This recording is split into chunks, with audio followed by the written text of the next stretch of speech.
Coming at you from Tokyo, Japan, my name is Dave and this is my Toyota Altezza. You join me kind of mid-project here. I've got a lot going on. There's a few things going on over there that we won't talk about. What I'm doing today is I've pulled the 60 amp ABS fuse out, and that's the wire that feeds the relays. I'm going to tape that up, tuck it away, and repurpose this spot for something else. Okay, so first things first, I need to cover this up. I don't think it's got power going to it. It shouldn't, but it might be getting power back through somehow. I don't want to take the chance, so I've got a piece of heat shrink that I'm going to put over that, just to, you know, for whatever, because I'm paranoid as all hell. How about that? You're supposed to use a heat gun. I mean, this is heat. It's not in a gun form, but it is heat. Right, that will protect that. Now this can be tucked down in there. See, the dilemma I'm having right now is I need to tune the Link ECU. To do that, I have to have my laptop. Problem is, with the laptop, you're limited by the amount of battery that you have. Unfortunately, there isn't a car adapter for my laptop, so I need to run an inverter. I went with this one. It's a Best Tech. Why? It just seemed to be the best value for money on Amazon. Now, if you're going to run the 300 watts that this thing can actually output, then they say that you need to run it directly to the battery. And they supply you with this, some short ass cables, some nice alligator clips, but no fusing. And there's no way I'm going to do that. This has got two 40 amp fuses in it. According to the internet, if those are in series or parallel, that's going to change what size fuse I need on my power line. So I'm going to ignore all of that and go with a 120 amp fuse and then a second fuse block in the car with a smaller fuse that goes to this. So this is just going from here into the car. Safety, all the safety. We're going to do all of the safety. Okay, so that's enough about that. So if we put this in here, like that, put this little bolt back in. The only problem with this is that these fuses are a nightmare to change. Right, now I need to make up a cable for this. As far as I'm concerned, the worst part of this job is trying to get the power cable to go into the car, because all I've got is this grommet here, and it's funky inside. And the fact that my power steering pump is attached to the battery tray just makes everything even more difficult. Not looking forward to this. Try and move the battery tray a little bit, see if it's even possible, because it might not be. Yeah, I'm back to using hand tools every day. I don't know why. Don't really like my power steering reservoir there anymore, but I won't be moving that today. That I can assure you. Right, can I get you to move just a little bit? Just a tiny bit. It moves 5 millimeters. That's all you get. I can tilt it. I wish this wasn't here right now.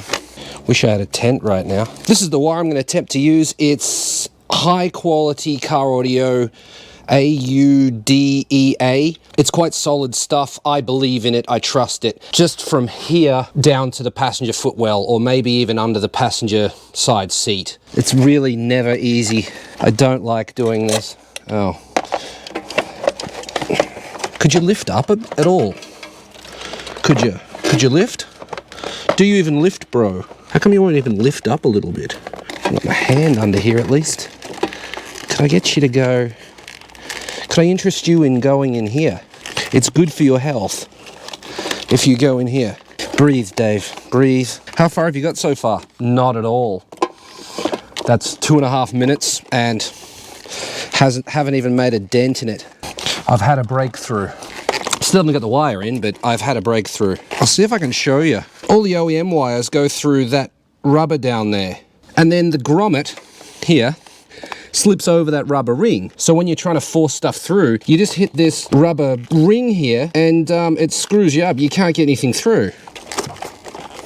Hey, okay. See if I can pull it through from the inside the car. It's always difficult to film under dash shit, especially with hair like this. Okay, I can see it. I'm gonna take this panel out here. Try not to break it. There we go. We have power wire through. I almost want to send a second wire through right now so I never have to do this again. To be fair, 4 gauge is probably enough to run everything that I ever want to run in the car.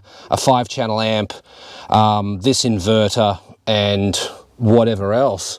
One of the biggest problems with this is that there's just no room. And the style of grommet that they chose here is overkill, to say the least. Getting it out was one thing, getting it back in, well, that's another thing again. That's what we want, that there, which means that the rest of this shit needs to disappear into there. And for that we can use a little bit of silicone spray. In you go, much easier. Need to put a ring terminal on this. Probably should have done that beforehand, but here we are. To crimp this terminal, you really should have a good set of crimpers, but I don't have a good set of crimpers that can do this size. So what I've done is I've got a pair of old vice grips, drilled a hole in there. See that hole in there? And I've got this weird thing. It's like, it's threaded here, but it's round on the top. Put that in there, like that. And now that's my crimper. Make sure I slip and cut my finger. There we go. Didn't damage a single wire. I've already got our cover on there, our sheath, if you will. Load that into there. Load that into there. It's fiddly because it's not actually a crimper. Well, it crimped, but that didn't work at all. Worked really well on the test piece that I did. I mean, it's, and that went all the way down under there and gone. It is crimping, but I wouldn't say it's doing a good job. Because I lost the little screw or whatever the hell it was down in there into the abyss, I actually opted for one of these. This is a shelf holder. You've probably seen them before. If you haven't, well, then it's just a piece of metal. And what did we end up with? A decent divot in there. It's not as nice as I'd like it to be, but it's not terrible either. And it's definitely crimped. It's never coming off there, so I'm gonna say that's okay. All sins are hidden. This comes up through here.